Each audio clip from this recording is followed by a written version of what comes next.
Fentanyl is killing more than 70,000 Americans a year. Big, you got it.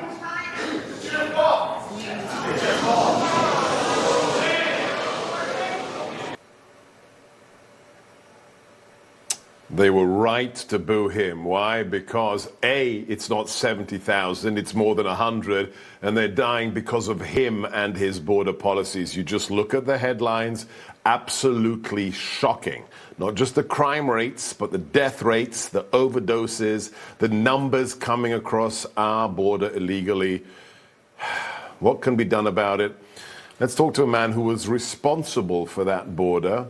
He has served this nation as a Marine, as a law enforcement officer, and in the Trump administration is the Commissioner for Customs and Border Protection. He's a great patriot. He is our Newsmax's senior law enforcement analyst, Mark Morgan. Welcome to Rob Schmidt Tonight. Sebastian, it's great to be on with you as always.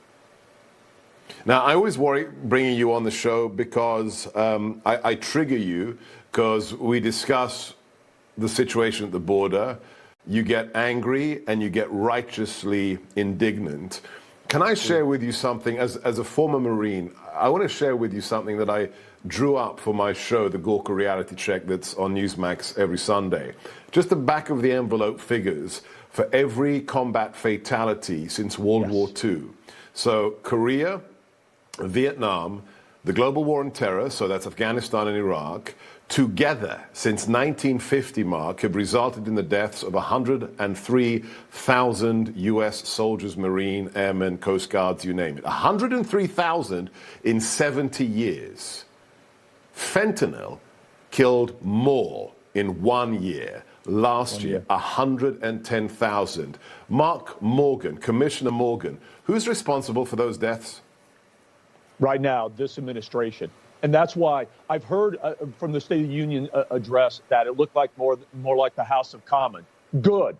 I was so proud of the Republicans for airing their frustration. It's about time. That's exactly what they should be doing, Sebastian. When he was sitting there and he was talking about that and they said it's your fault, they were absolutely correct. There's multiple layers of frustration here. Not only did this president take the most secure border in our lifetime and intentionally unsecured it, but he's also lying to the American people as he's literally handed operational control over the cartels, allowing more drugs to come in to kill Americans, more criminal aliens to come in to claim more American victim lives and potential national security threats. Yeah, the Republicans should be mad. Our entire country should be mad. And look, I'm going to go out on a limb here, and I'm going to go even a little bit further, is that the blood is actually on this president's hand and Secretary Mayorkas. If you weren't going to say it, I was going to say it. The blood is on their hands. Now, it's a rhetorical question, but we've seen, Biden go to Trump's wall, which is quite ironic, once in 2 years. When I wasn't satisfied with the mainstream media coverage, I bought a video camera. I bought a plane ticket for myself and my producer. And at the invitation of Sheriff Lamb, we went down to the border, Mark. We filmed the incredible amounts of evidence of the smuggling, the carpet slippers that they put over their shoes to hide their tracks. I don't even want to mention some of the stuff we found that women had to use because of what the coyotes were doing to them.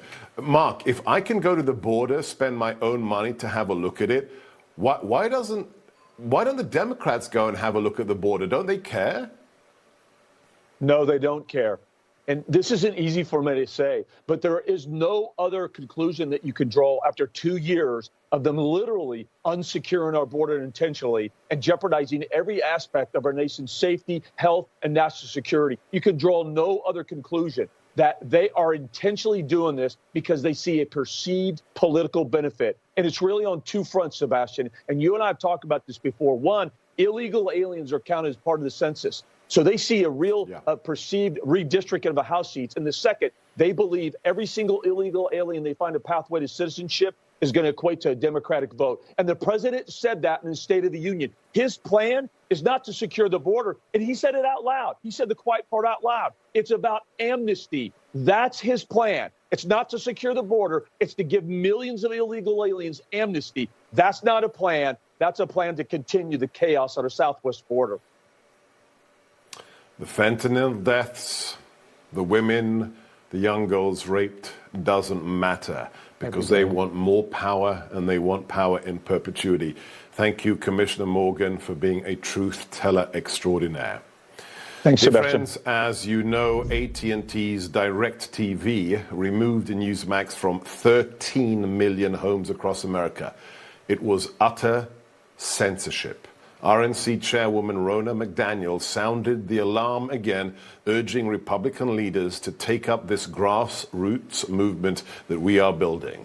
This isn't just about Newsmax. It's about the right to express conservative opinions in a free country. Please take action. Call your congressman today and demand action.